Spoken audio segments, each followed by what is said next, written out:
Welcome to episode 22 of the Done and Now Blading podcast. Today's guest is Gonzo, the legendary LA blader that I was lucky enough to film with a little bit back in the 2000s. He had a section in my video Trash, which was Urban Decay #2.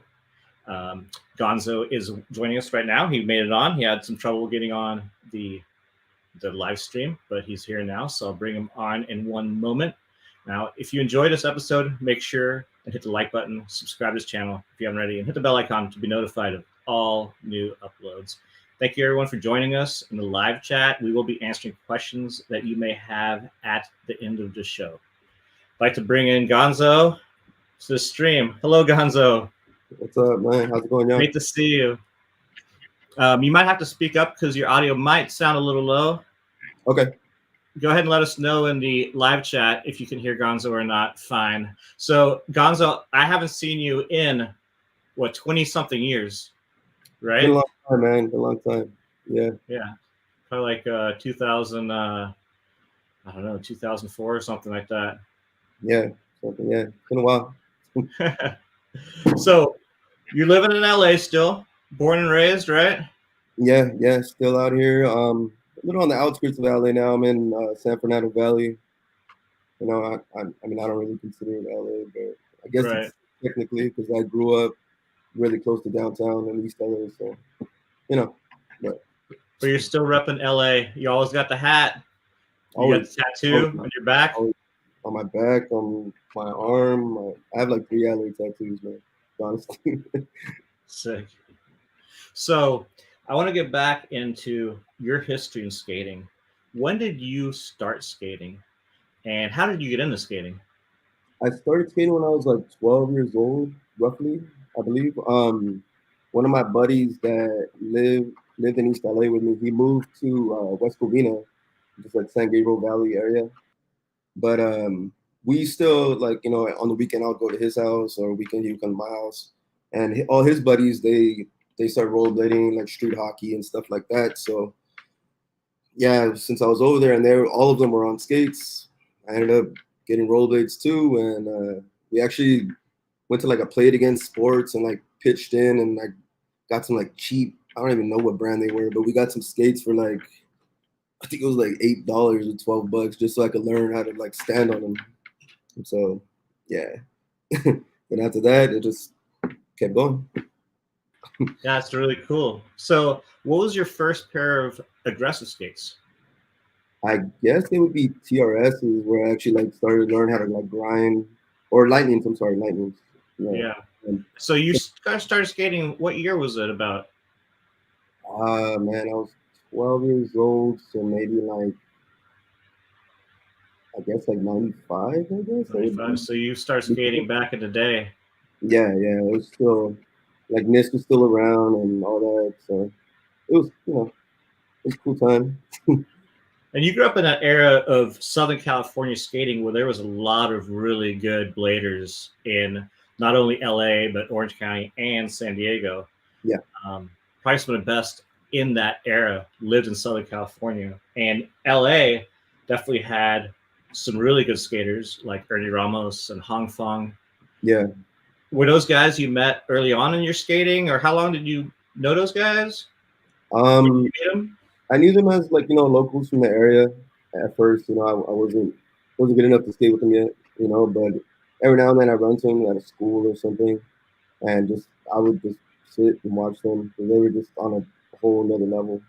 Like they were just ridiculous. And even back in the day, like I remember even stories that now that, you know, we're friends and everything now, that some like one of our mutual buddies, like even like pros or like miss, would like stop and watch them skate. Like, damn, these dudes are killing it. They're like way above, like, you know, their street skating was just ridiculous. Yeah, phenomenal.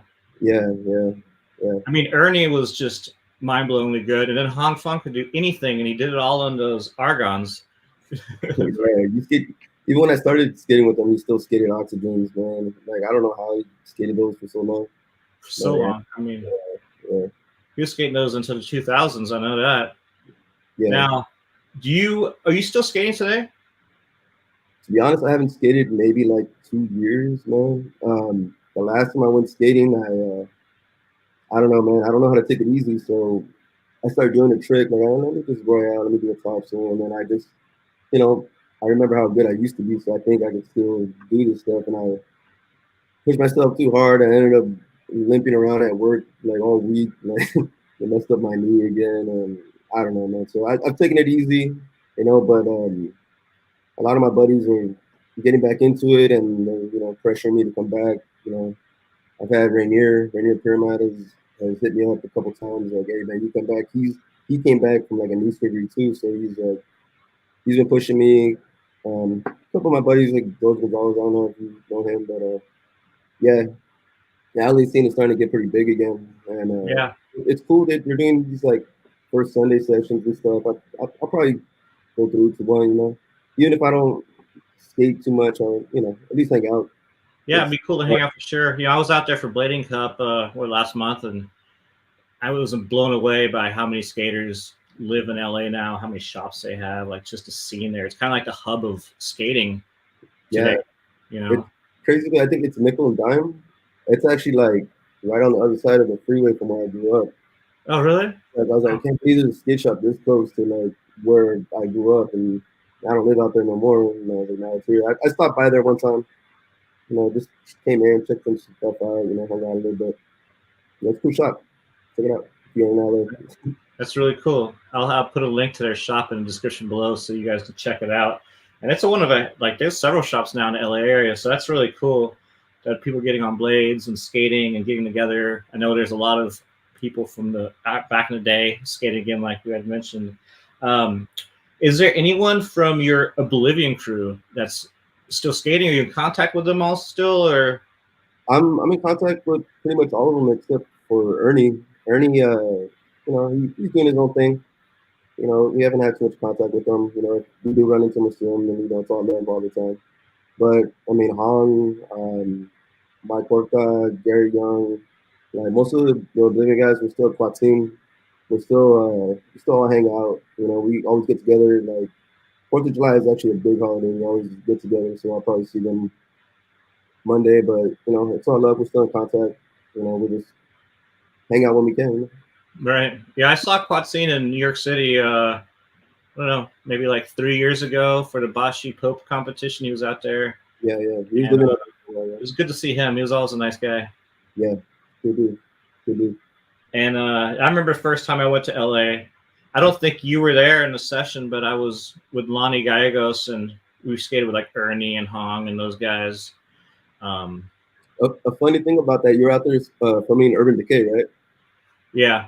And you filmed Ernie 540 off some roof at some school. Right. I was there. Oh, you were there? I was there, but I didn't know Ernie. I didn't know you guys, so we were just across the street at the parking lot watching you guys film.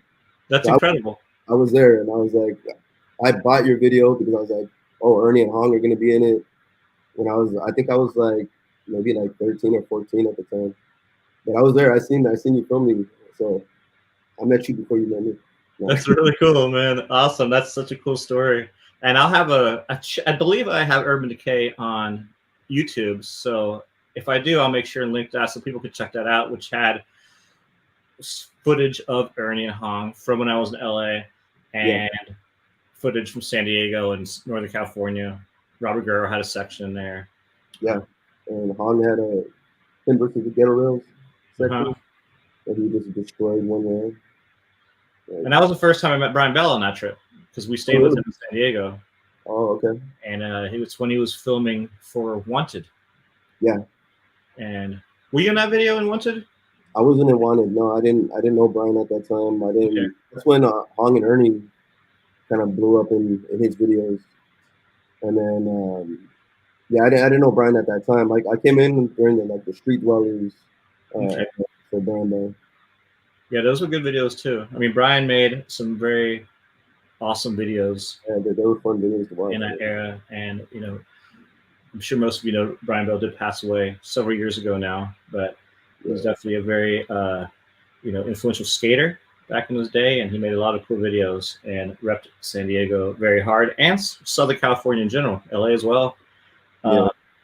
Cool guy. Now, who else were you skating with like a lot back in the day?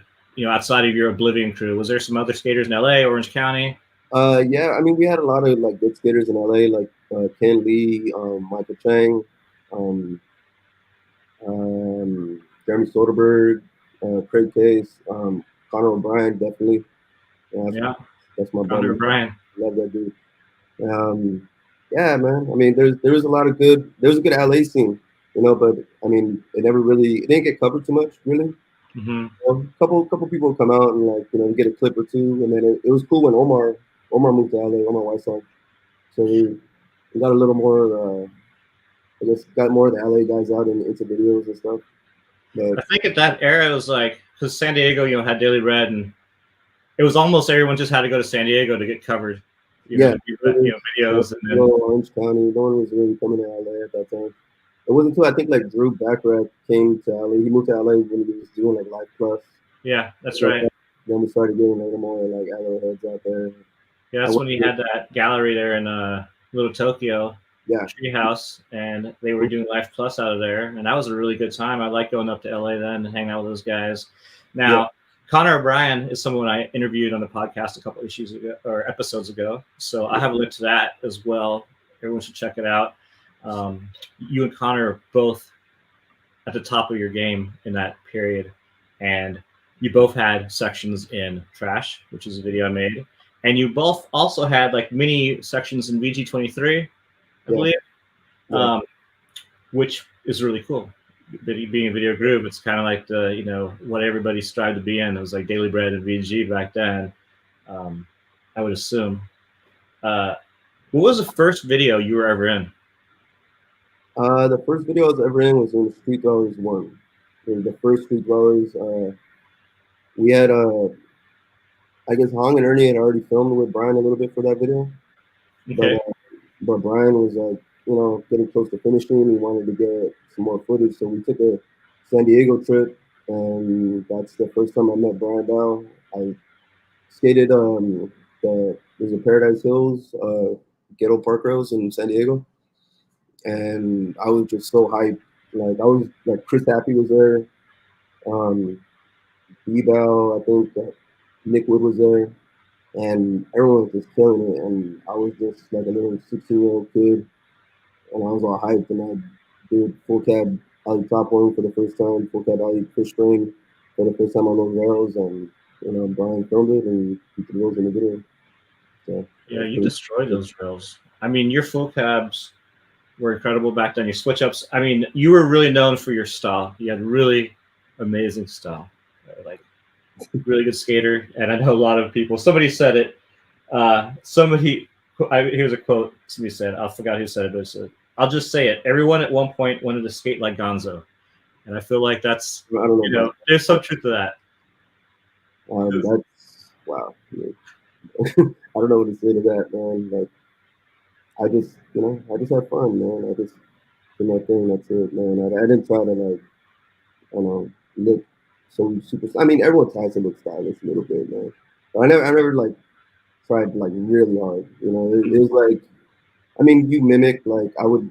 You first start skating, you mimic skaters that you look up to. Like John Julio was a huge influence on me. His style has always been good since back in the day. Luis Zamora, Javier Colberg. Start skating. I try to mimic their style, but I guess some of my style, while trying to mimic them, came in. I don't know, man.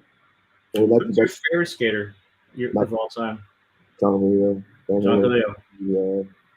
Since I was 12 years old, man. I got a video. I believe it was from NorCal. It's called Better Than Drugs. It was like the first video I ever saw of rollerblading. And he had a section with him and John Starr actually at some skate park, and Julio's already doing like rocket fishing both ways. He's doing like top ass to top toe both ways, and like I just started skating. He's doing things with both feet already, which is ridiculous. Plus very stylish. It's really cool.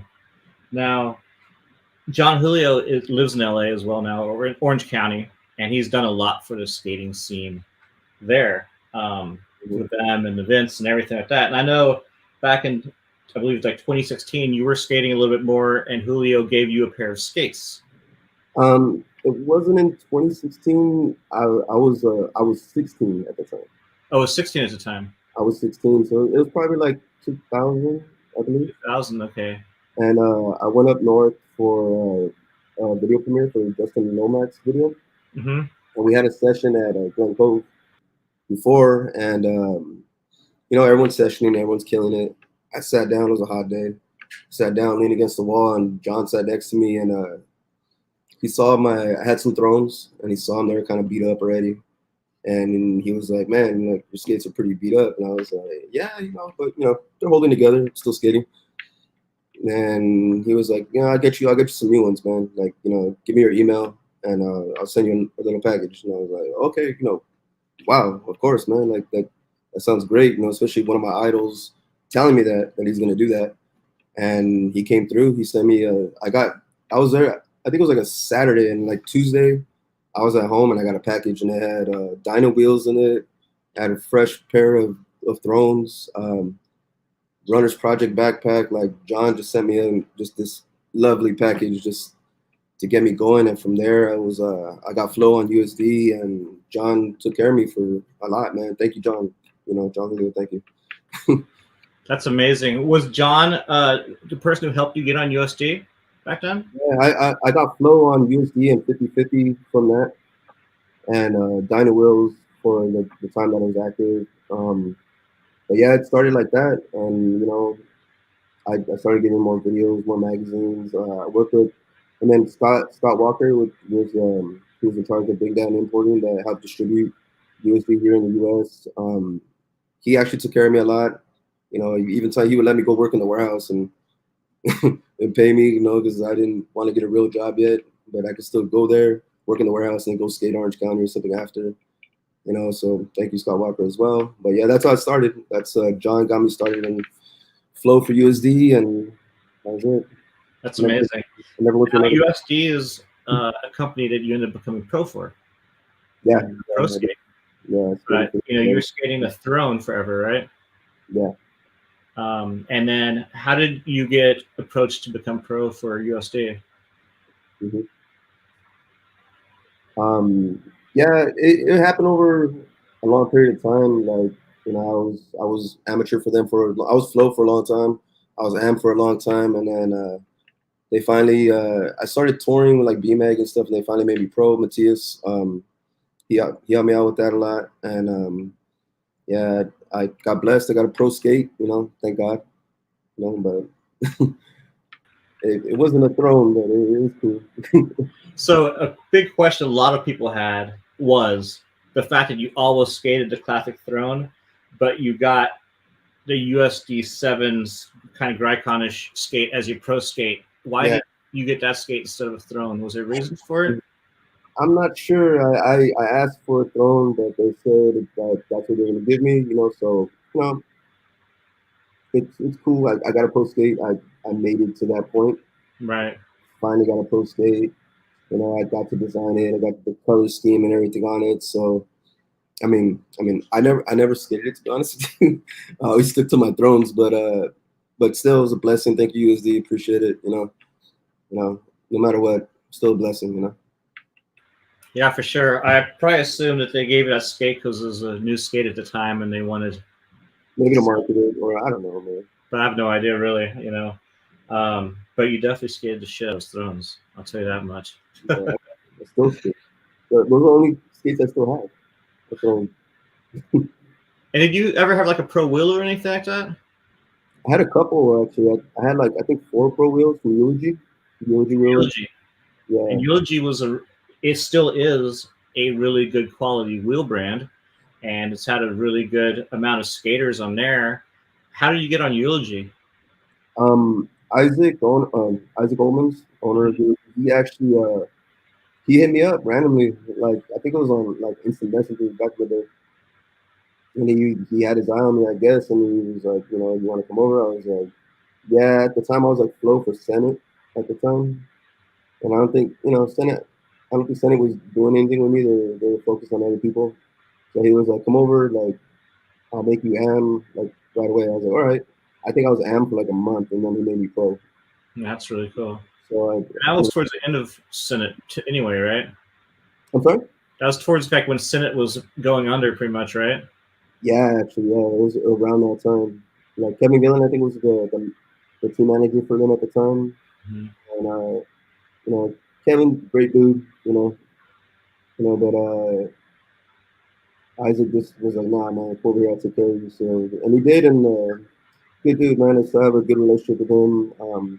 He treated the team like we were his sons. Me, Eric, Robert, at the time were close to the group at the time, man. Yeah, it's amazing. And not many people can say they skated for Senate, which is pretty cool. And you did skate for a lot of iconic brands. I was just flow for center. I don't know if I was like, they give me some years. They give me some years.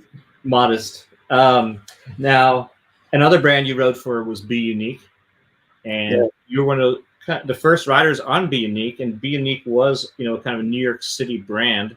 How did you end up getting on Be Unique, and what was it like skating for that brand, and what was your relationship with the owners and the team riders? It was really good, man. I think I was approached by an affiliate of theirs, Lord Brian. I believe he's the one that messaged me and wanted me to join. I believe the only people that weren't from New York at the time were me and Jeff Howard. So, but everyone else is pretty much from New York. Alex Nunez, rest in peace, Alex Nunez, Ramel Knight, Jeff, me, Brian Allen was from New York. I forget what part, but he's from the East Coast. And we were the first ones. They made a video. I don't remember the name of it, but they really blew when they made 1131. 1131 was just crazy. Like the editing and the cinematography of it was amazing. So it was cool. It was cool working for them because for that I actually went out for the IMYT in New York. USD paid for me to go out there, and then the Brown brothers that own Be Unique, they wanted me to stay. So I stood for like another, I believe, week and a half or two. I just filmed out there for like 2 weeks with them, and my first time in New York, and it was cool. It was an amazing experience, man. Good dudes. They make killer videos and some fashionable shirts. That's rad. That is definitely a different city to visit than Los Angeles. Yeah, I would always say New York is like LA times two. Like it's just bigger and like brighter, and I don't know, man. I feel like the fancy parts are fancier and the hood parts are more.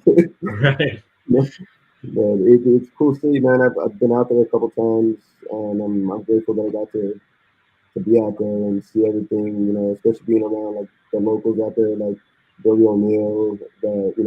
He lives in LA now, I believe, but back out there and got to see like all the boroughs, like different. I've been to the Bronx, Brooklyn, Queens, everywhere. So it's cool to visit New York and see all that. Cool. And where did you get to travel through skating that you enjoyed the most? That you had a lot of fun going to, or just being stoked on? To be honest, I think I had the most fun in Poland. In Poland. Yeah, we did. I went on tour for BMAG, and we went everywhere. We went to Paris, we went to Italy, Germany, Amsterdam. We were, Czech Republic. We were everywhere. It was a BMAG tour, and then after that tour was done, I was on tour with them for about a month and a half, I believe. And then after that, me and Ricardo Lino, he's from Portugal. Mm-hmm. Me and him, only us, we went with Head-On Skate shop, the Polish skate shop, and they did a tour. So we went on tour with them just around Poland for like, I believe, another month. And man, the Polish people are amazing, man. Like I had so much fun out there. Like everyone was so welcoming, everyone was so loving.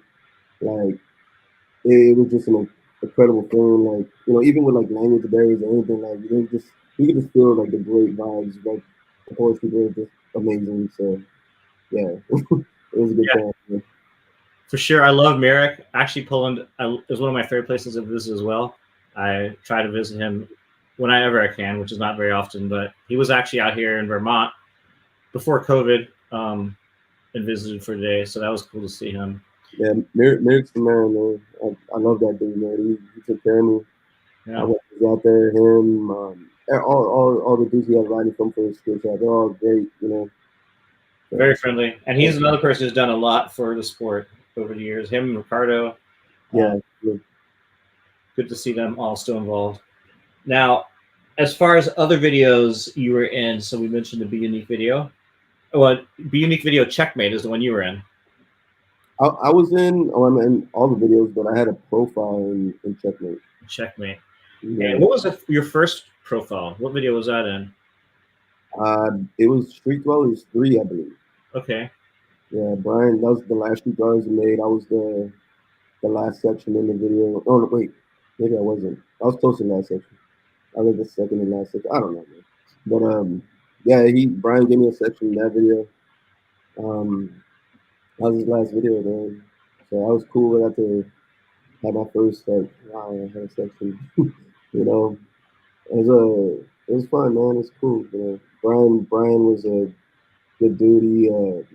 He was always on the lookout for like new upcoming like people, you know. So he was always down to give like this new kid a chance. Like, oh man, he really wanted to do this rail. He really wanted to do that trick, you know. Like, I'll Mm-hmm. go with it. And yeah, my love for Brian, man. Love that dude, man. Rest in peace, Brian. Yeah, rest in peace, Brian, for sure. I mean, very tragic. You know, he was one of the first people I met in San Diego, and he welcomed us to his house when we went to visit. Great Yeah, guy. Now, other videos you were in, BMAG video, which was from the BMAG tour. You got a yeah, section, yeah, and yeah. Eulogy team video, and then Trash, which is video I made, and then you had a section in it. What was it like filming for that video? Um, that was actually really fun, dude. Because I know we kind of did it like I know you wanted me in the video, but I was filming for someone else. His name's CJ Miller. He was making a video, and then I don't know what happened where the video didn't go through. So he gave me that footage, and I gave it to you. And then you were like, "Nah, man, I gotta film you too, though." So we did a San Diego trip weekend, and I think it was from Friday, Saturday, Sunday. Like we were just spot to spot to spot to spot, just trying to get everything we can, man. And that was fun, man. That was fun. Like skating under pressure like that. Like, hey, man, we got to get more footage. Like I had a weekend. I think you told me like you got this weekend and that's it. And I was like, all right, let's do it. So that was cool, man. That was fun. I got to sleep on the couch for a weekend. Awesome. I really that video. I really enjoyed that video. A lot of people were like at the time were like music, whatever, but it's kind of, in my opinion, it was kind of ahead of its time with the music and everything. I love that video, man. I love that video. Like even like some of my friends that they never really rollerbladed. Like some of my friends from like East LA, like they a little more hood. I showed them that they're like, man, why'd you skate to that? And I was like, this is dope, man. Like, what are you talking about? This is different, man. Like, but it was cool, man. Like I fucking loved filming with you, man. That was cool. You know, I think more like just you were taking me just like, all right, drop rail, do this, and I was like, all right, fucking let's do it. Like, should I not be cussing that much? I mean, for me at that period, I was filming, every day for years. So it's like kind of like just directing people to do tricks, I guess. But Yeah, I definitely knew a lot of spots. it was cool, man. Especially like like it was good, man. I had fun. Yeah, yeah, it was good, man. That's very cool. I'm gonna try to link some of your video sections in the description below. Cool, So man. after we do this, I'll like find them and I'll go ahead and link them. They're not there right now, but they will be when most of you watch this video. What was your, and you can be totally honest, but what was your favorite video section you ever made? My favorite, um, wow, I think we had a Oblivion made a video, Okay. and it was called Untitled.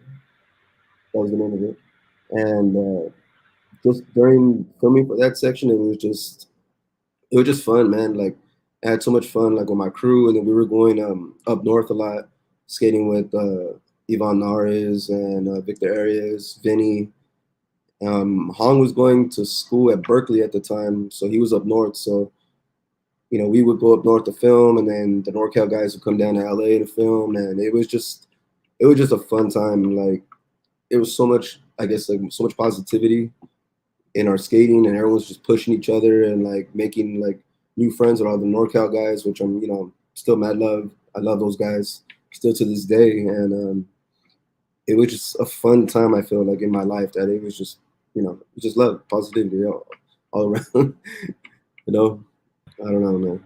It was a cool time. The Oblivion video Insiders was really good. It's actually, I totally forgot about it, but yeah, I used to have it, and I really enjoyed that video because everybody in your crew was so good. You were like, Yeah, who do you think was like of all the crews in Southern California at that time? Who do you think was the best crew as far as had the best skaters in it? in Southern In California, Southern California. I'm gonna say mine, man. Okay, and then who had the second best crew? Oh, what? All SoCal? Well, LA definitely was my crew, but like, man, the San Clemente guys are man, killers, man, killers, and like, it's it sucks because like I can't like we could kind of put Connor with them, and you could put Connor in LA too, but cause he was always with those guys too, man. So yeah, those the San Clemente guys are killers, man, definitely, man. I would go out to San Clemente. Actually, I would go out a lot with Connor. And Mm-hmm. go with like Ian and Colin, and then Mike Leaf would come at the time too. Then you had the Santee guys that were just killing it. Like um, there's just so much going on in Southern California at that time. Like it's so hard to say who was the best crew, but much love to all the crews. But of course, I'm gonna say mine. Not everybody had Hong. That's why. That's for sure. And Connor did mention that he was definitely in between the LA and the San Clemente scene for his, early years of blading, which Yeah. is pretty good inspiration because that's a lot of different good skaters. What do you think? Why do you think there was so many good skaters in Southern California at that time? Because I mean, everyone was like, all these crews was like some next level skating, and it wasn't like that everywhere in the country. But Southern California was like this Um, episode of really good young skaters. I don't know. There's just like this boom that happened. Like I don't know. Like the first time I saw like Ian McLeod was in Street Dwellers. So Brian had already seen him. I think because Ian was like hanging out with like Mike Leaf and like those guys, and then there was just I don't know. There was just an explosion. Then we had like the Carson crew. There was like Rainier, Tatnasu, and then those guys coming out, and it was just crazy. I think we're all just competing with each other, to be honest. And we are all just, I seen this dude do this in this video. I'm gonna try to do this and try to one up or do that. Like we're all very competitive in, I guess, Southern California. I'm sure that it's like that everywhere, but at that time, like I remember like watching like clips of Rainier and being, man, I could do that, whatever, But like now, like Rainier is like one of my best friends. I love that dude, and it's just constant competition, constant, and that's I think what pushed a lot of us. And then yeah, I think also too what changed things. Me skating with Connor, Connor made me think of skating differently because I would skate with skating with Hong and Ernie. You go to a rail and it's like rail, soul, top soul, and you're just going through your trick list, and that's great because you get consistent and you don't miss as much. Just like any pro athlete, like Kobe didn't make a 3-point and just be like, okay, I'm good, I can do that. Constant work, work, work, work, work. So that's what I learned with skating with like Hong and Ernie, but skating with Connor always had an idea of what he wanted to do. But I'm gonna pick you up. We're gonna go to this school. I want to do this specifically on this rail. I'm gonna do this specifically on this, and like I never skated like that. And then because of that, it made me change my mentality. It actually helped me later, like filming for stuff, planning. Like I want to do this trick at this place, do this at that place. So I think that actually helped elevate me at least for the competition of dealing with all the other SoCal crews and stuff. That's a really interesting concept. It's also something that I've done, with filming. Like, I make lists of places to go and tricks for people to do, but making that list and like achieving them is a good goal and helps you get better. Now, Definitely. what trick did you struggle the most to learn? Was there any trick that like you had the hardest time getting down? Yeah. Um, I'm not good with Savannahs, man. I can't do Savannahs too good, to be honest with you. Um, can't do it. Like true top acids were really hard for me. Just top acids in general, because I'm what is it? When your feet go in like that? I don't know. My feet kind of angle in. That's why I was good at porn stars. Yeah. So Okay. like, to do like sweat stances and stuff like that, where my feet have to be out, Uh-huh. and it was like a struggle. Like it was unnatural for me. It's like pigeon footage, I think you Yeah, call it. yeah. I'm pigeon toed. That's why porn stars are just like natural. I could just do these, But like I could do kind grinds and sweat stances. It just felt weird. I could do them. I mean, I don't know about anymore, but I was able to do them. But they just felt awkward to me Mm-hmm. because of the way my feet are. So that was my trick to porn stars. I was born to do them like that. Was there any like spot in LA or Southern California that you could never conquer? Is there like a nemesis spot, or did you pretty much lace every spot you want to skate? Let me think, man. That's a good question. I know I have unfinished business with stuff that I didn't get to finish. Um, I can't think of it. Can't think of it right now, but it's definitely gonna be a spot like on like I wanted to do this there and I couldn't get it done for some reason.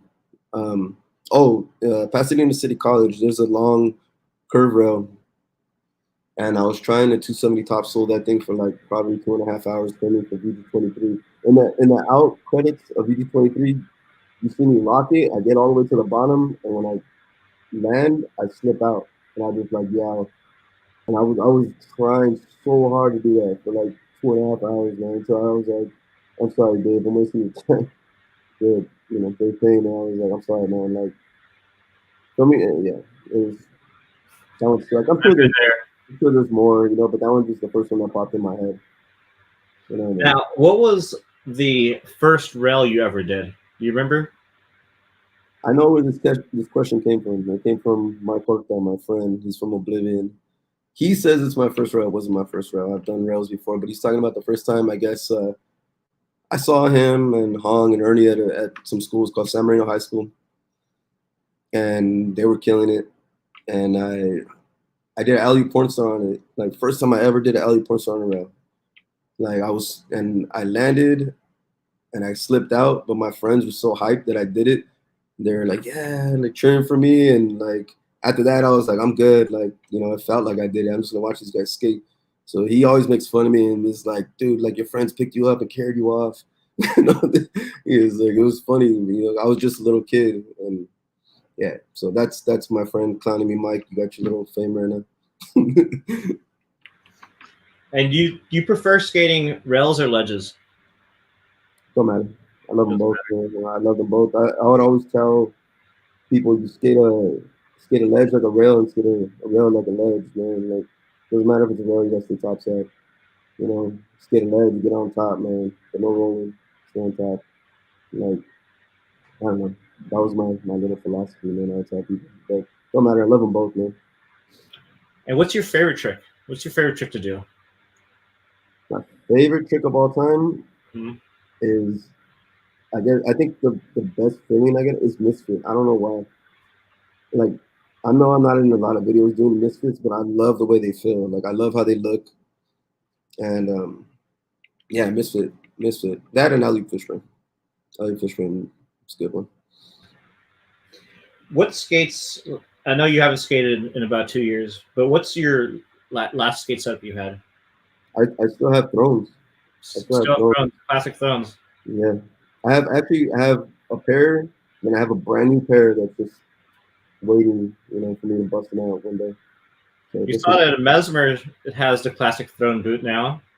really, Yeah, Mesmer skates. They use the classic throne. that's awesome. You should talk to Billy O'Neill. See if he can hook you up with a set because he's in LA. You know, John Bleedham and O'Neill do Mesmer out of LA. I'd rather buy it, support him. I'm not gonna buy him, but I'd ask love him. to see you on him. That's cool, man. I didn't know that. And of all the tricks you've done, what was the most challenging? Do you remember? Was there like something that was really difficult? I mean, when I was doing VG23, like I had to do a checklist because I only had Dave Payne on Sundays, one Sunday every week, so I had to have a checklist. This is where me skating with Connor came in, um, and I felt like every Sunday was like I got to really push myself. I got to really focus on this.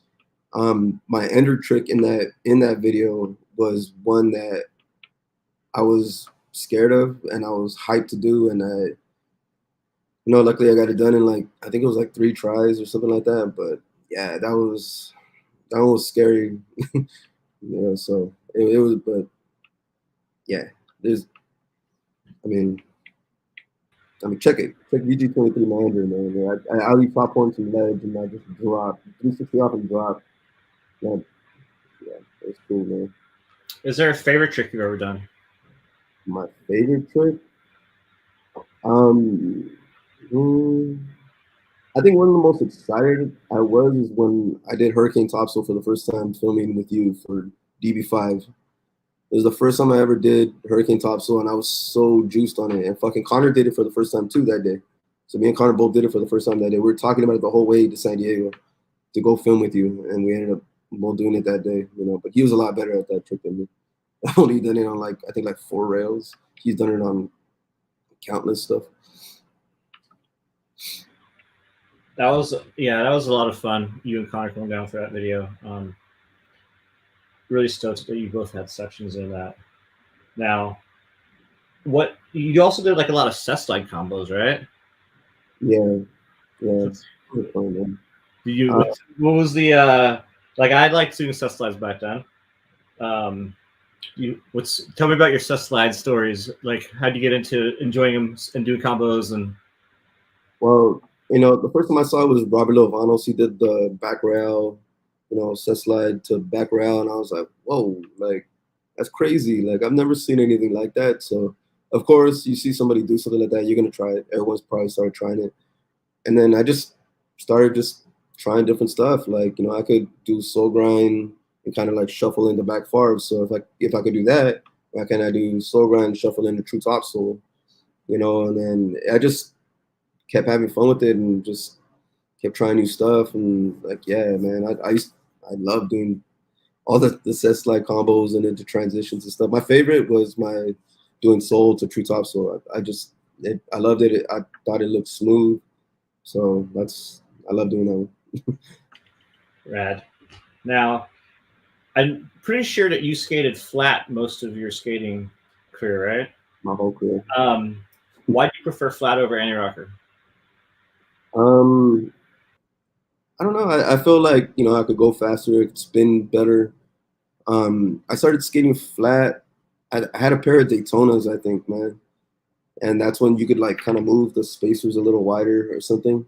So I bought I think they were 52 or 53 millimeter wheels, and I was like, oh, this is cool, And at that time, me and my friends, I don't know if it's had cars or anything like that, and my friends are struggling going up hills, and I'm like, yeah, this is a little easier. I was able to go down hills, bomb faster, and then I was like, nah, 4 wheels is the best. And after that, I never went back.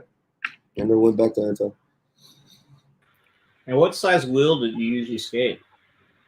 54, 55. I think all my pro wheels are about I think maybe the biggest is 56, and then down to 54 or something. Before I know you guys got a lot of big wheel flat technology now.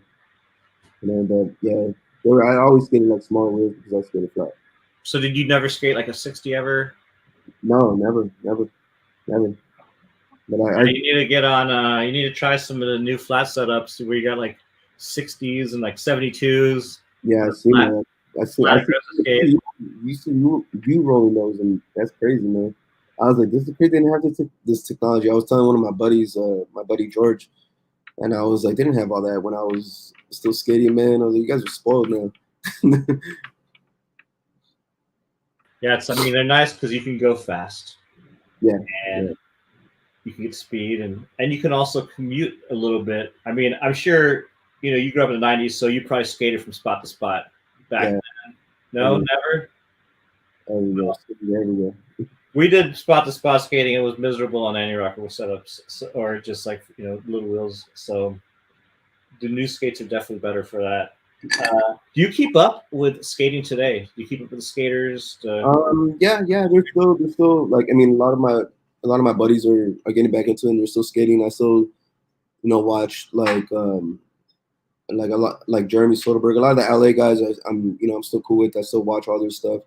And then there's other skaters like Carlos Bernal, Richie Eisler, which has always been incredible. Um, I mean, there's a lot of good skaters out there that are still skating, like, I guess the way, like, I was brought up skating, like there's still a lot of guys out there killing it. And I still watch them. I pay attention, and yeah, I'm trying to, Eugene Ennen. Is that how you say his name? Eugene? Eugen Enan. Eugen Ennen. Yeah, Yeah, dude, monster. he's really good. He Yeah, has yeah, heavy I love watching his skating, man. Like, and then yeah, man, there's still a lot of guys out there killing it. Dimitri's coming back. Like Demetrius, he's fucking killing it. You know, so it's cool, man. Like I still watch everything, but I haven't been out there. I haven't been out there Yeah, lately. But this uproar coming right here in LA is definitely pushing me like, let me get out there a little bit. Let's do like, a Royale, just go around, whatever. Just if anything for the community, just to like be around, everyone that I used to stay with, and like, yeah. how It's family. It's just fun. It's just fun to see them and talk and yeah, how this stuff is. 99% of them are really cool. You know, like, Yeah, yeah. and I wanted to ask you if back when you were skating, and Daily Red was around, and there was photographers. And what was the first photo you ever had in a magazine? It was in Daily Bread actually, and Keith Wilson was the one that took the photo. He came to LA to. He was supposed to do a profile, I think, on Ernie, and I don't know. I guess Ernie wasn't feeling it. He wasn't skating at the time. I was just skating, doing my thing, and he started taking pictures of me. And then he was like, "Hey, can you stand here? Like, let me get like a little profile shot of you." And I was like, "Oh shit! Like, what the fuck? Am I gonna be featured in the fucking magazine?" And then he had me. We went out to San Diego, and he filmed me out there too. Not film, a couple photos out there, and I ended up. I was, I think, 16 at the time or 15, and I got a little, little two-page spread on Daily Bread, and it was cool, man. Like I was super excited for that. Awesome. Sorry, I got hit the wrong button to get back into the chat. What is there something in like what were you the most proud of achieving during your time skating? Um, the most proud, man, maybe just being able to travel, man. Like, I was, lower income kid from East LA, and never thought I'd, leave the city, leave the state, and I got to go all over the world, man. Just, because it's something I was able to do because I was good at something, and that to me is, I guess, what I felt like the most prideful about my skating, because yeah, I got to see things and do things and travel and do all that most kids from my block will probably never do, man. So it's humbling, like, to be like, wow, I did that. That's amazing. So, what was it like growing up where you grew up?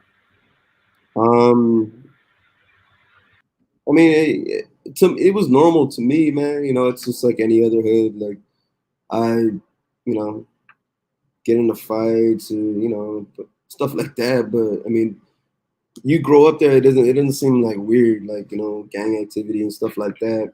You see some wild stuff, but you get kind of, I guess, desensitized to it, if that makes sense. But I didn't, it wasn't bad. It wasn't bad. I skating helped me a lot. I kept away from a lot of stuff because of that. And thank God for rollerblading for that. But yeah, lucky. Some of my friends growing up, they didn't get to, make it out, if that makes sense. Yeah. So, you know. Yeah.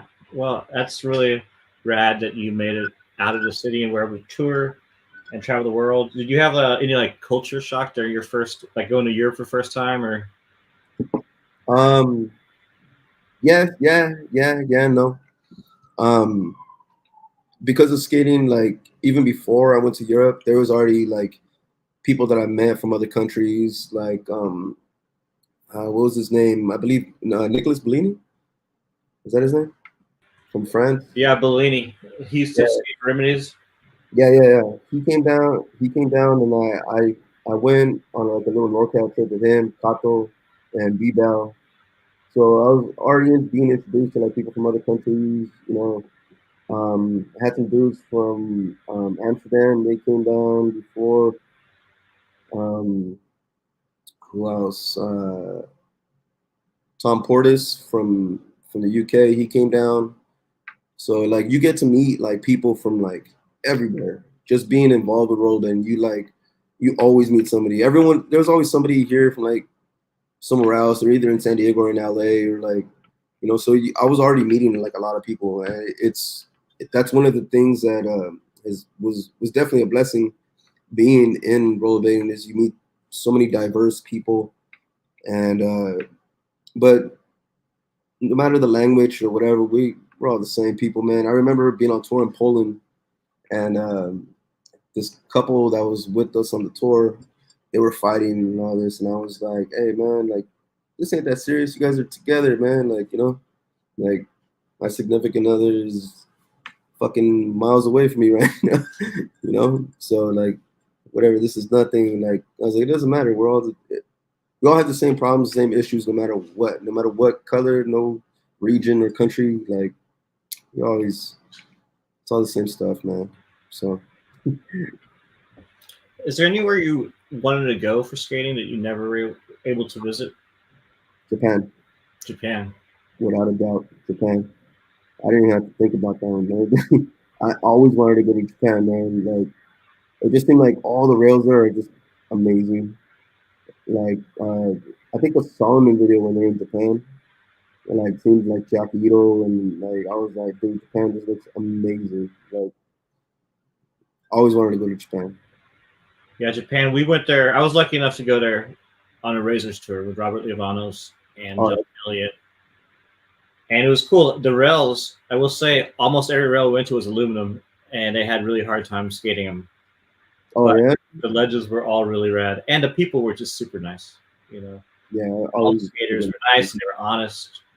I remember we were supposed to throw out products like Razors products at a contest, and it was raining. And the guy's like, "No, do rock paper scissors." And I'm like, "I'm not gonna do rock paper scissors with like 300 kids, Like nobody would sit down." But Yeah. like 7 times to get like the winner because they were also honest, which I'd never seen that before, ever. Um, Now, there's a story that I find quite interesting. I want to hear from you.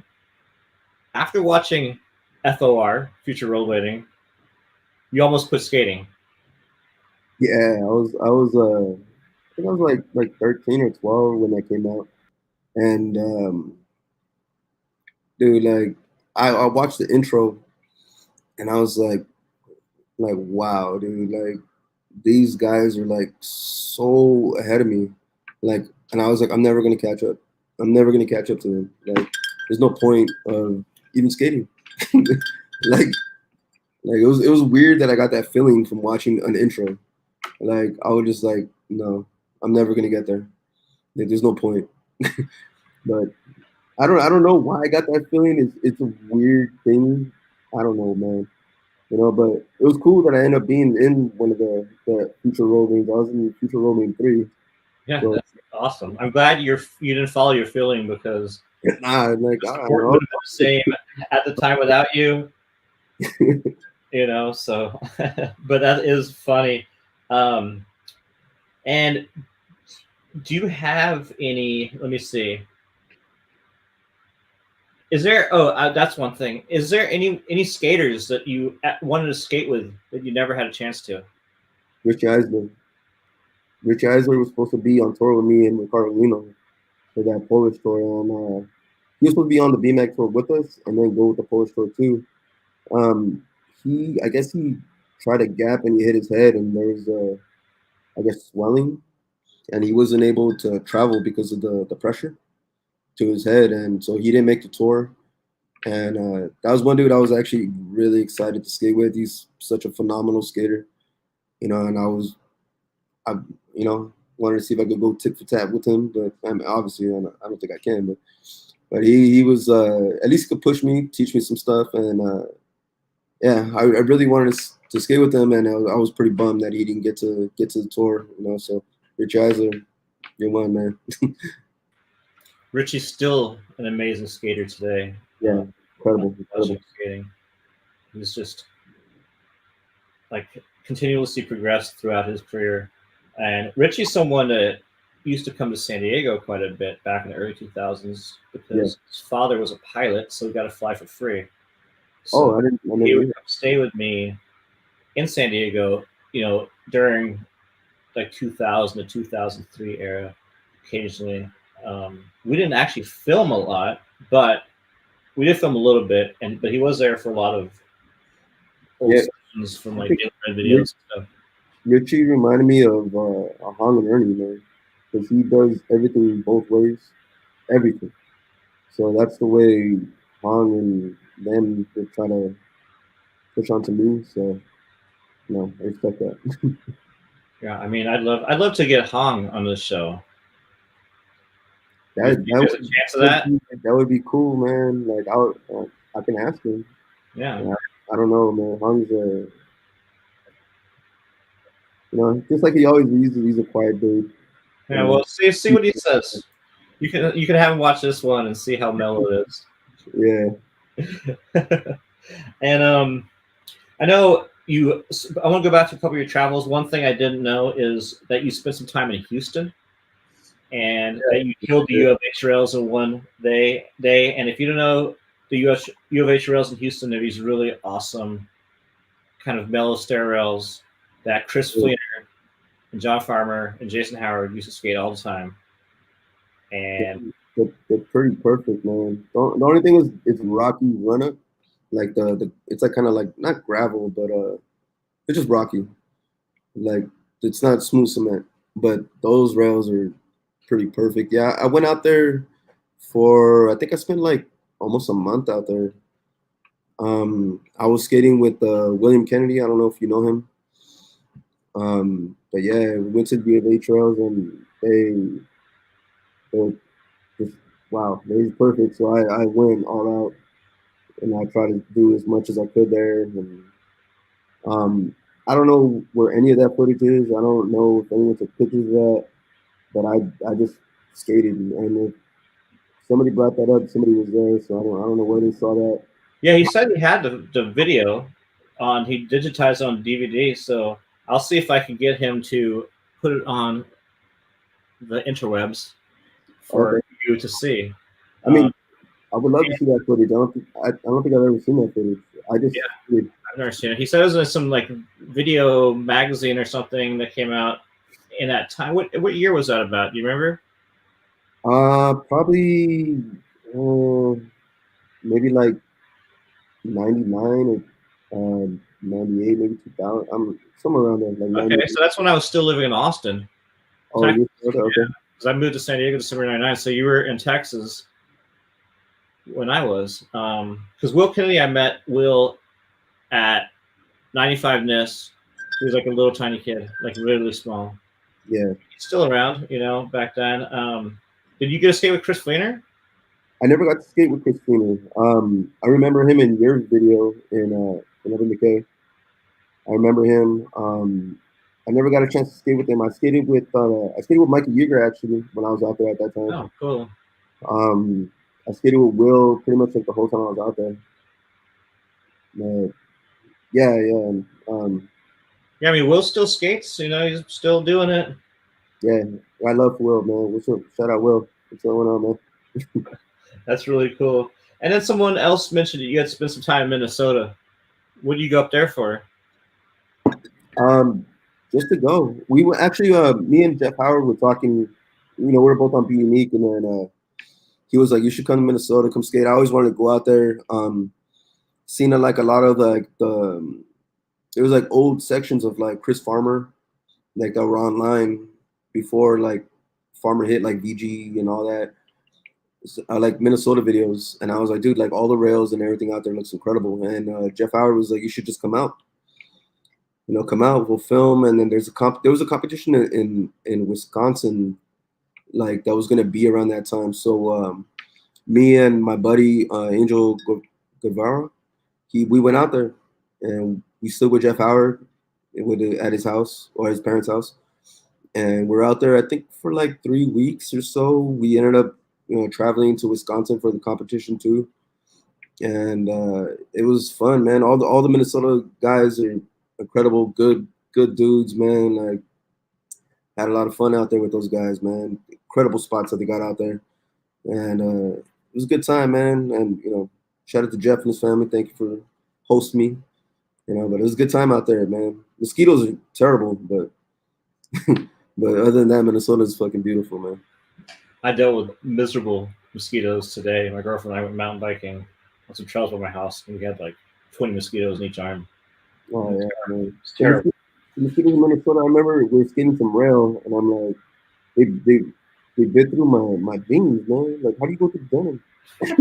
Like, I didn't understand it. Like, these mosquitoes are on another level. Like, I don't get it. Yeah, I definitely, you know, I lived in Texas. You got a lot of mosquitoes, but out here in Vermont, the mosquitoes and the black flies, terrible. They really suck. Now, um, where are we at here? Now, first, as far as LA goes, do you plan on living in Southern California the rest of your life? Or is there anywhere else you've dreamt of moving? Yeah, I think I'm gonna be here pretty much for the rest of my life. If I do, I think maybe when I retire and like you know my kids are grown up, then I could take off. You know, maybe go. I don't know, like Colorado is beautiful. Mm-hmm. I've never been to Colorado. I've always wanted to go. You know, I'm digging more of like I guess more of like nature. I've been around like city life my whole life, you know, so maybe a little nature life would be nice. But that, you know, that'll be way later in life, but you know, finally retired from that. Yeah, that's what I'm living nature life. I live, you know, very rural Vermont. Yeah, Very few people. Uh, Lots of outdoor activities, and it's nice. It's relaxing. It's there's surprisingly there's not a lot of people, and there's so much work, and they can't get anybody to do anything out here. So if you do like construction stuff, it's like if you want people to do work, you know, it's gonna take a year and a half to get anybody to your house to do anything. So that kind of sucks. Now, what do you do for work? What do you do today? What's your career? I'm a union architectural sheet metal worker. Um, Construction, you know, construction. Work with metal all day.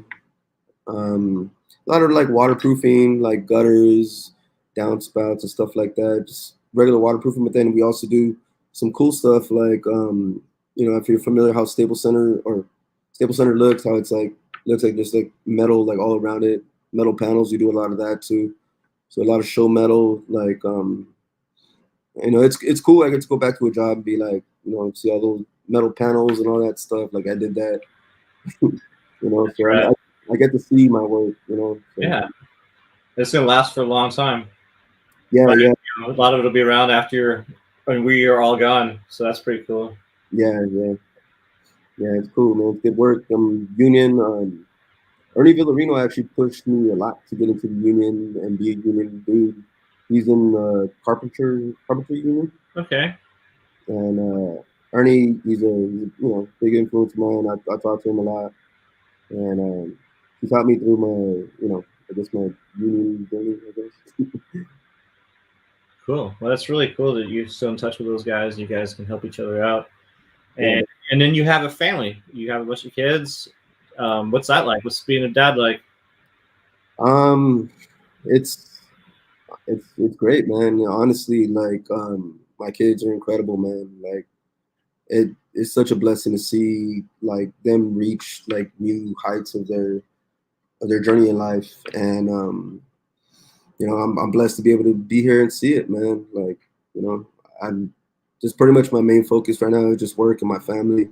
I'm just trying to make sure, like, my kids are taken care of, my wife is good, and like, I just it's pretty much my life right now, man. Just work and my family. That's what I do, man. And have your kids seen your old skate sections?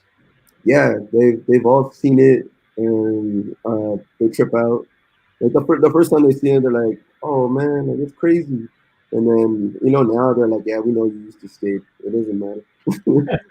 But I mean, my youngest son, he still is like, "Wow," But my older kids are like, we know, you used to do that." Have any of them tried to skate? Um, I've bought them rollerblades, but they don't do it. I don't know why, man. I'm like, come on, let's go. They're like, so we'll see. We'll see. Maybe one of them one day. Maybe my youngest son, he might. We'll see. Well, maybe he'll get you back on blades. Yeah, yeah, cruise around. We'll see. Now, growing up, I know you're known for your street skating. Did you skate a lot of skate parks, or were you strictly street? I didn't skate that many skate parks, to be honest. There wasn't that many skate parks like in LA in my area. I didn't start skating skate parks really till like maybe like I don't know, like the last 5 years of my career professionally, because they started making like cement parks in LA. So, or like, San Gabriel Valley and stuff like that. So then I was able to like, okay, like let's get, other than that, I was just like competitions, man. Like any competition that had a ramp, I was winging it. I was just like, I don't really know how to ride this shit. But like near the end, yeah, I started learning how to skate a little skate park and stuff. But there wasn't really anything in LA. Now they're all over, man. Cement parks are everywhere. Yeah, it's insane how many skate parks there are. That's how it was in Austin. There was like no parks growing up there, and now they've got like 15 concrete parks, Yeah, they're everywhere, man. and they're huge and they're fun, and it would have been really nice to have them growing up. Yeah, So yeah, all kids definitely, today are pretty blessed with that. definitely. And did you ever skate any contests, any street comps or anything like that? I'm YTAs with my. I love skating on YTA. The first street comp I ever, actually, the first competition I think I ever skated was the IMYTA. It's the ESCO IMYTA. That's when John had just put me on flow for USD and everything, and he invited me out. So I was like, all right, I went out skated. I didn't think I was gonna make it, past the first round. I made it to the second round. I didn't make it to the last round, but then I went out to the San Jose IMYTAs too. Made it to New York IMYTA. The San Jose ones were great, man. Like the last San Jose IMYTA, I felt like really brought out a lot of me. I was skating against Chad Sands, man, and that dude was just killing it, man.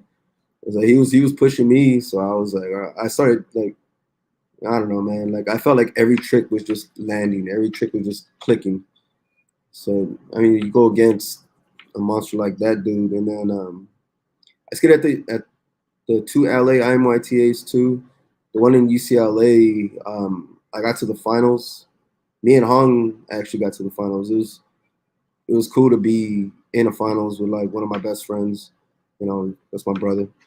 And yeah, we got beat up, man. We were killing ourselves at that competition. I remember going to the parking lot after, and like me and Hong both had our shirts off, and our backs were all scraped up, and trying to fucking do anything we can. Chris Haffey actually, I think, won that competition, well deserved. He did like gap to misfit to like 3 out gap, and that was dope as hell, man. But that was a really memorable one. That one because I was right next to one of my best friends, and we were both hurt. And all right, let's keep going. So that was a great one, man. IMITs were the best. Yeah, those competitions were really cool. I was lucky enough to attend a fair share of those, and the skating that went down at those events was Yeah, just mind blowing. You know, um, it was at that period of skating. It was like hammer skating, so it was like everybody was going off. It was yeah, going crazy. yeah, yeah. So I have a few more questions for you, but for everyone watching this right now in the live chat, we will be answering some questions that you have. So if you have questions for Gonzo, go ahead and start posting them in the live chat, and we will address those shortly. I want to let everyone know that you can follow Gonzo on Instagram if you want. Is that cool if they follow you on Instagram, Gonzo? Yeah, that's fine. My So focus here's Gonzo's Instagram. If you want to follow him, see his journey through life. Maybe he'll go back on blades, maybe not, but he's still a cool guy. You should follow him. And you can also follow Then and Now Blading on Instagram. And you'll see when I have new videos and new content. And I have links to all the social media in the description below. I also have merchandise available that you can check out at the website. So I have really one last question for you. Actually, no, I take that back. I have a few more questions. I want to ask you about your Oblivion tattoo. Oh yeah, yeah. I know you see it. Oh, it's right there. Yeah, I'm the only one from Oblivion with a tattoo that says Oblivion. Now, every time I hang out with those dudes, I always am like, man, when are you guys gonna get one too? um, Trying to push these guys, but they don't want to. But yeah, I had to. I had to get it, man. Some of the best years of my life with with my Oblivion crew, with my friends, my brothers. You know, and they're still my brothers. They're still my friends. You know, they've been a huge part of my life, and without them, I would have never made it as far as I did in rollerblading. So shout out to my crew, Oblivion. I love you guys, man. Awesome. And you have a lot of tattoos. What was the first one you got? How old were you? First tattoo I ever got, I was 18, and it was on this arm, and it's covered up now. Um, it was some Chinese letters that I had saw online that it meant Gonzo, but I wasn't sure. I think in like VG18 you could see that I have it. Not VG18, VG 23. Yeah, you could see I have it, but I got it covered up because I was like, I'm not sure if it really means that. So it's gone now.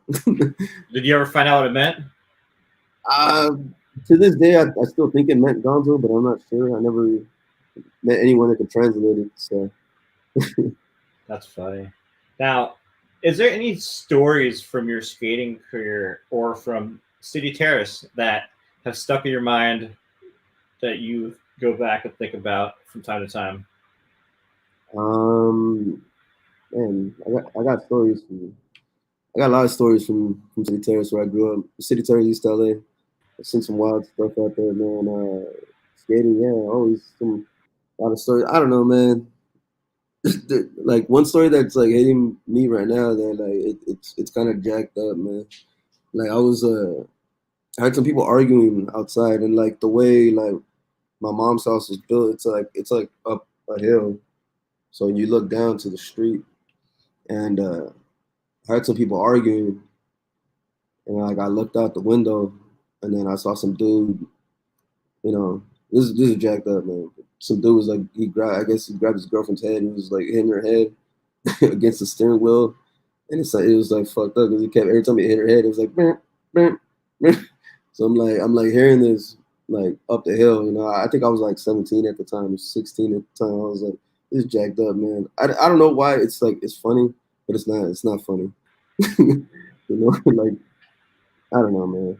There's a lot of wild shit that happened in East LA. Man. Yeah, that's definitely a crazy thing to see happen. Yeah, Did anybody do anything about it? yeah. Actually, yeah. Some dude that lived at the apartments across the street, he came down and grabbed the dude out and actually beat his ass. So I mean that, yeah, shit like that happens, but then if it gets in, it's not really fucking tolerated too much, man. You know, it's still a hood, man. You still gotta act right. Plus, that's bringing attention to the block, and yeah, can't have cops around. And is there any skating stories that have stuck in your mind throughout the years? Skating, man, there's a lot, man. There's a lot, man. It's hard to like just pinpoint on like one. Um, I don't know, man. I've had so many like good times around so many like different people like from all over, man. Like film me for videos is always like the best ones. You know, film me for, I believe it was Haiku 3, and like Austin Paz was in NorCal, me, and we had a blast filming for that with him and Vinny and everybody. Like, you know, it's really hard just to pinpoint anything. Like I've had so many good times, so many stories that I could tell. You know, it's hard to pinpoint one. You know what I mean? No, I totally feel you in that. The same thing. If you ask me that same question, it's So, very hard. I have to probably have a couple days to think about it. yeah, Now, my last question for you is, what is it that you loved or love about skating so much that you spent over half your life doing it? um, that that skating was about you. You know, you pushed yourself as much as you wanted. You improved as much as you wanted. It wasn't like a team sport where you're playing a role to help out somebody else. Like in skating, it's you know, I'm not gonna say selfish, but it's just about self improvement. Like you're pushing yourself to get better. You're pushing yourself to another limit. You know, maybe you never thought you would get here, but now, you know, you go, you try that trick, and you did it. You know, and that, I think that translates into other aspects of your life. You know, if you truly believe in yourself and put in the time and the effort, then you could achieve anything you want, man. Like, to be honest, and as cliche as that sounds, you know, but I mean, you could see it with like certain people that were rollerbladers, like Connor, Vinny, Rashard. They've taken like parts of rollerblading and made it into a career, into something outside of rollerblading, you know, and that's it's incredible, man. It's beautiful, and yeah, man, it's everything was all self improvement, you know. It's a beautiful sport. That's blessed to be part of it for so long. For me, it's really the people in it. They're just Yeah, it's one big family and friends I've had for you know 25, 30 years now. yeah, you know, Cool. you know, I've met my other family through rollerblading, man. Like, you know, my crews and like my friends that I've met here, like through rollerblading and connections, like they're always with me, and I'm forever thankful to all of them. And it's beautiful to still have that, man, to be able to share that with somebody, you know. 100%. So it's going to be our question and answer time. I do want to. I guess I'll ask you: is there anything that you want to talk about that or bring up that we didn't talk about? No, man, no. I think we Every, got a pretty good, I mean, you planned for this pretty good, Jan. pretty good overview of your career. So, Yeah, if anyone in the live chat has questions for Gonzo on his skating, about his life, about his history in the sport, go ahead and start posting those in the live chat. I'm going to start going through and seeing what people said while we were doing the interview. First one is, oh my God, Gonzo, the sickest P stars ever. thank you, thank you. Yeah, Yeah, I'm not gonna deny that. And then another shout out to Nickel and Dime. We got Mr. Plastic Robot Larry Fagan. Gonzo is the man. Lurch, I love you. And Gonzo was my proof that I could teach myself to jump higher. That's cool, man. Yeah, you can. At one point, jumping on rails like up to my shoulders almost. So jump, suck your legs. And you could jump really high. You know, you did a lot of high rails and spots, which I jumping is always my nemesis, even today. when I was still younger, like I think before I developed like real muscle in my legs, I was like I would just go fast and try to jump out, so I didn't have to jump as high on the rail. Okay, yeah, But that makes sense. but then you start going to spots where like it's just a flat ledge, like high, and you're like, okay, well I got to learn how to jump high. Right. Oh, okay, you go. You were frozen for a second. Um, all right, now we've got some more much loved Brian Bell. Billy Bell, mad as hell. I actually have an interview with Brian Bell on this channel. Really? I'm in 1999, 98, 98 or 99. I think it was 99, early 99 when he was on the Birth Tour with Chris Edwards. Really? He came to the skate park in Austin, Texas, and I interviewed him. And that was that same year where later that year we went to stay with him in San Diego. And it's on this channel. I'll put a link in the description below if I remember. If not, just search it in this channel. The audio is a little messed up because it was next to Generator, but it's a pretty interesting interview with Brian from 1999. And it was for Scum Magazine, which was a magazine I did back then. Yeah, I remember that. Yeah, it was like I the interview, but I remember some magazine, and then that would be cool to check that, man. I'd love to see that. I'll go ahead and send that to you personally so you can check it out. Yeah, And then we got shout out to Omar, and Omar was really cool. You know, I went up there and filmed with him a few times in LA.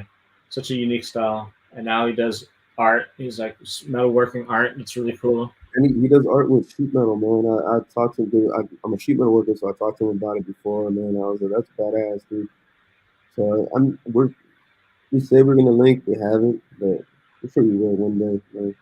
Yeah, it'd be cool. Probably be interesting for you to see what he does. I know Mike Leaf also has been doing art with metal. Yeah. I've seen him like metal a lot or whatever, and he started doing all sorts of. He's doing really well with his artwork with that. Yeah, I've seen it. That's cool. All right, Project 35 says, Gonzo, remember the name Doodoo Brown? Yeah, dude, man. Everybody know what's up, man. Yeah, yeah. And then we got Larry Fagan again. You got to get hung in the next, but he is too shy, lol. So that's what you said. He's too shy. Yeah, we can make it happen. We'll have to talk to the. Well, I'll talk to him. To be honest, I don't know if he'll go for it. He's a quiet dude. You know, he keeps to himself. Mm-hmm. You know, I mean, it doesn't hurt to try, right? No, I would love for it. I would love for him to be on this, man, to get his actual thoughts and stuff. But yeah, we'll see. Do you know? Does he still skate? He hasn't in a while, man. He was skating with the guys. They do just box sessions at Gary's warehouse, and I guess he was doing some box sessions there, and then his ankle was just fucking with him or something like that. He told me he was like, "Nah, it hurts a lot. Like I can't skate for a while." He's put his body through some hell, man. So, but from what I know, he hasn't skated in a while. And what is he, like a doctor or something? He's a pharmacist. Man. He graduated from Berkeley with a bachelor's in molecular biochemistry. He's ridiculous. And then he went to pharmacy school too. He's good, man. He's doing really well. I'm so proud of him, man. Does he live in LA still? He lives in San Gabriel Valley, a little outskirt of LA. Okay. But he's still around. Yeah. I'm supposed to go to his house on Monday, actually. It was crazy. When I was at LA for Blading Cup, last month. So I was there for 6 days. It's the only time I've ever been to LA where I didn't get stuck in traffic one time. What? That's crazy. 6 days. And I drove a lot. I don't believe it. It happened, I swear. All right. And then we've got Lewis says, one of the most steez bladers ever. That's you. Thank you. Appreciate that, man. And then Clarence Craxton, got to watch a couple Gonzo sections after this. I will try to post them all below so people could check them out. And I'm sure some people haven't seen some of your skating, some of the newer skaters, younger skaters. So you guys should all, and ladies, should definitely check out Gonzo's skating, because as you can tell from some of these comments, it's worth checking out. Appreciate you guys, man. Thank you. And we've got another legend. Man, I don't know. That video was dope. Not sure which video, but we'll just say United Front. And here goes. Clarence says Crash was from start to end was a banger. Top 3 videos for me. So Clarence has seen your skating before. And Crash was amazing. Clarence, from me, and I'm sure from Gonzo. Crash is amazing. And we got another best style out there. People liking it. And then Gonzo, come to home base, Boxtown. Yeah, that's what I was talking about. Gary's Warehouse. They have Boxtown sessions. Yeah, it's really like the guys that I grew up skating with. Noah Say, owner of Project 35. All the a lot of the Bolivian guys are there, and a lot of LA heads, you know. Yeah, cool. I think Richard and Dimitri have gone through too. Definitely want to spend more time going to those weekly events they have in LA. I want to go back. I was only there for Blading Cup of those events, but I'd like to spend like a week or 2 in LA again. You know, you're telling me you want to go there, and I'm right here, and I haven't even gone, dude. So you kind of just like going to events. You feel bad that I haven't gone. But maybe this will motivate you to go. I think so, man. I think so. Maybe it'll, give me a little kick in the butt to get out there, And then we have a question for Gonzo. All money in? Not sure what it means. Yeah, it's this. Ah, okay. And what is that?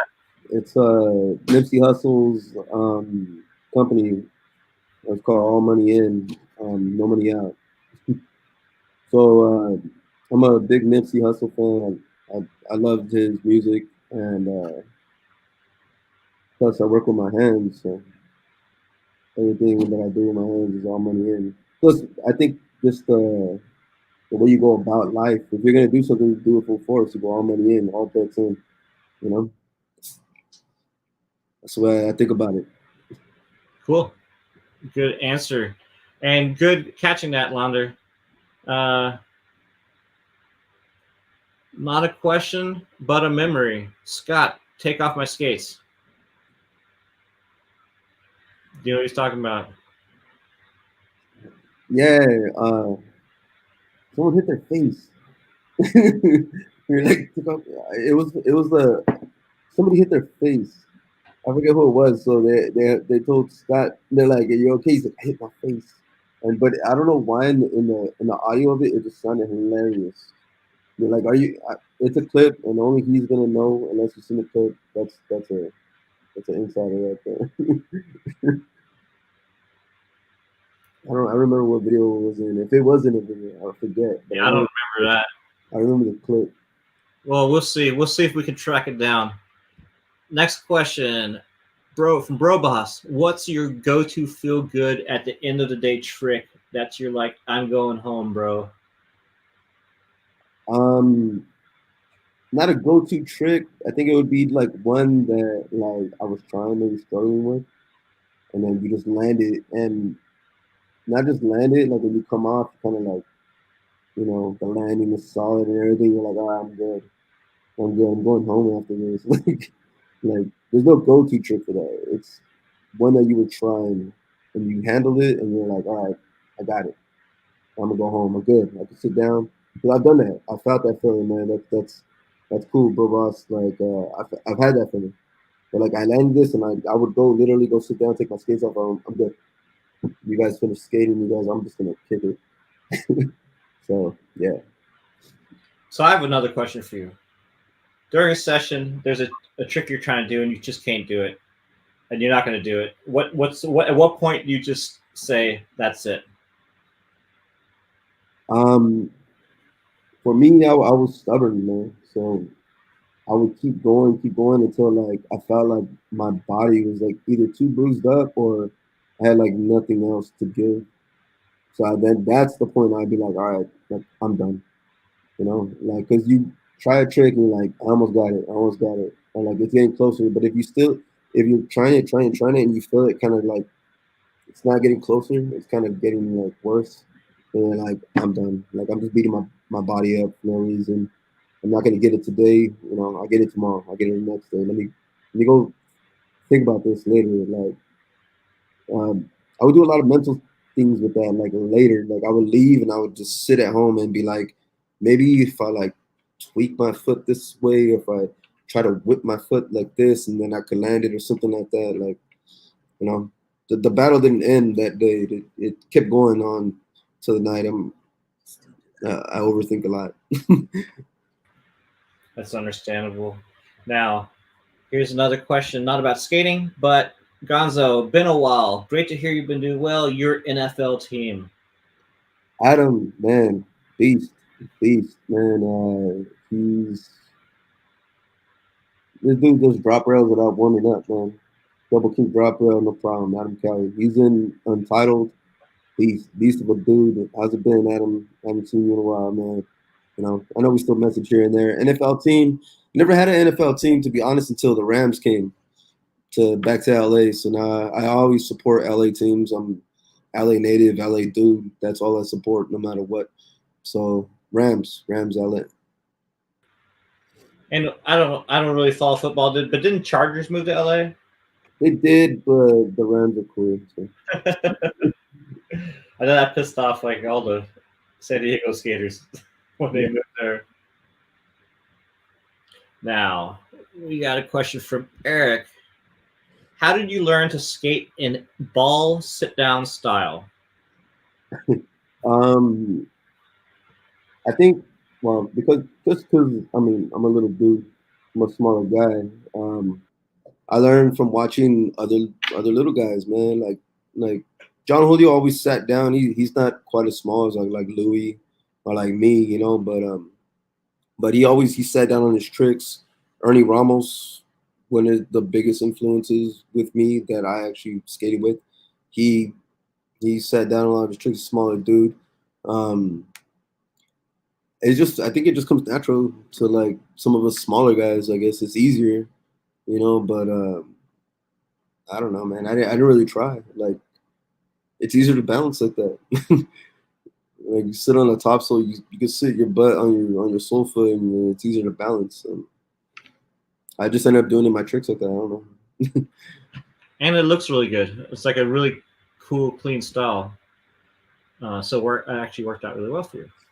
Now, Sergio asks, which we covered this. He said, I remember you had a signature pro USD Gricon skate. Why did you get a classic throne? Never seen you in Gricon, so always wondered what that was about. So we touched on this in the interview. If you want to do a little rundown again on why that is. No, I'm not sure if they were. I asked for a throne, but I'm not sure if they were just trying to promote like the Gricon at that time or what. Um, you know, I it's not the pro model I wanted, but I was just so like thankful and grateful that I was able to get a pro skate. So I was like, it's cool. Like I'll take it. Not a big deal. Yeah. I still got to play with the color scheme of it and like design the way my name is gonna be on. I used like Dodger like logo for it's a Gonzo and there was an LA on it too. So I mean, I still got to design it and that was fun. I have a pair, brand new in the box and never touched. I've never skated them, but still. Thank And you you. never ever actually skated them anyway, right? Even when you had them. Nah, never skated them. Never. I just skated my thrones. That's my love. That's, And you of the rollerblading world, that's the love of my life. Classic thing. it's a great skate, and like I said, it's available again, which is pretty cool. And do you still have all your pro wheels that you had? Yeah, I have a pair of every pro wheel I ever got. I have a pair of pro frames that I got. My pro skate. Um, It's actually they're all at my mom's house, man. She has them tucked away from me, like right there, probably collecting dust, but still in good hands. But I still have a pair of all that. I have one pair of everything that ever had my name on it. I have a pair of it, just so I have it from memories, you know. Yeah, it's really cool. I know a lot of people didn't keep their stuff, so and now it's like a lot of that stuff is It was funny. I think I get it. Rainier didn't have a pop. He didn't have a pair of his frames. Rainier Paramount, he got a pair of Kaiser frames, and he didn't have them. And then when I was on tour in Poland with Head On, actually, I think it was Head On. I bought a pair of his frames because they had them there, and I brought them home to you guys. So That's really cool of you. you're welcome, man. All right, looks like we're running out of questions people have. So this is going to be the last call for questions. If you have any questions for Gonzo, go ahead and post them in the chat.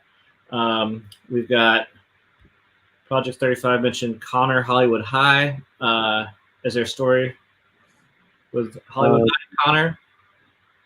I remember Connor, he railed the Hollywood High ledge and 540 down, and that was beast, beast shit. That was an Untitled. We have that clip in Untitled. The Oblivion video. I don't know if we have that online. Oblivion video Untitled. Check it out if you guys haven't seen it. You know, that's one of my favorite videos that my crew made ever. You probably even have to search like Perception, but I'm not sure. Yeah, I'll try to find it. I'll see if I can dig it out. Was it Quatsine made that? Quatsine made it. Yeah, that's why. I mean, when you asked me about filming for a video, that was the most memorable for me because you know, one of my best friends, Quatsine, he filming it. You know, he edited everything. Like, and we gave our all for that video. We premiered it at Drew Backrack's his little studio that he had in downtown. Actually, Yeah, I was there. I was there for that premiere. Oh, you were? Yeah, I was there. I don't know. Pretty sure I was there. Yeah. It was Drew. I went to all the stuff that Drew did. Yeah. It's a good video, man. If you guys haven't seen it, check it out. Yeah, and if it's online, maybe we could get Quatsine to upload it so people could check it out. Yeah. I'll hit him up. And it says Connor hit his face. It's when Connor hit his face at Hollywood High. And then Steve Cortez. That's my dog. Oh yeah, Steve, what's up, man? There's RBC crew, Steve. And then much love, homie. Hope to see you soon. So that looks like we've come to the end of our questions, Gonzo. I really appreciate everyone who came out here for episode 22 of the Then and Now Blading podcast with Gonzo. And if you enjoyed this interview, make sure to hit the like button, subscribe to this channel if you haven't already, and hit the bell icon to be notified of all new uploads. I have links in the description below to my social media, to Gonzo's social media, to his Instagram, to Gonzo's sections, and all sorts of stuff pertaining to this interview.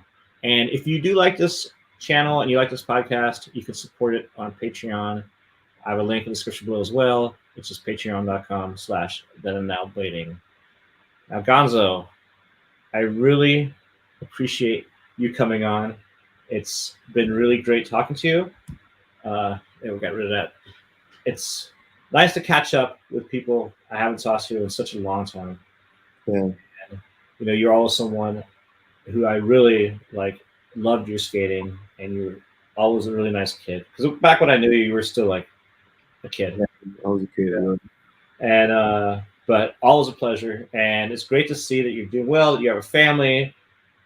Life seems like it's good, so that's really cool. It is, man. Thank you for having me, Jan. Man, I was nervous as hell for this. You know, I haven't addressed the Rollerblading world in a long time, man. To even be considered for this is an honor. I appreciate you, man. Thank you.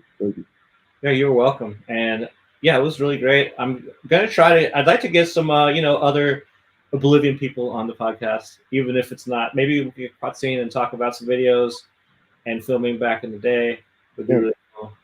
Because with this show, I'm trying to mainly connect with people that I have a history with through filming, and just know through skating. So That's definitely cool. So I want to thank every single one of you for joining us for episode 22 of the Done Now Blading podcast with Gonzo. Thank you. Thank you so much. Everybody. Thank you, everybody, man. And we'll see you next time. Episode 23. Take care, everyone.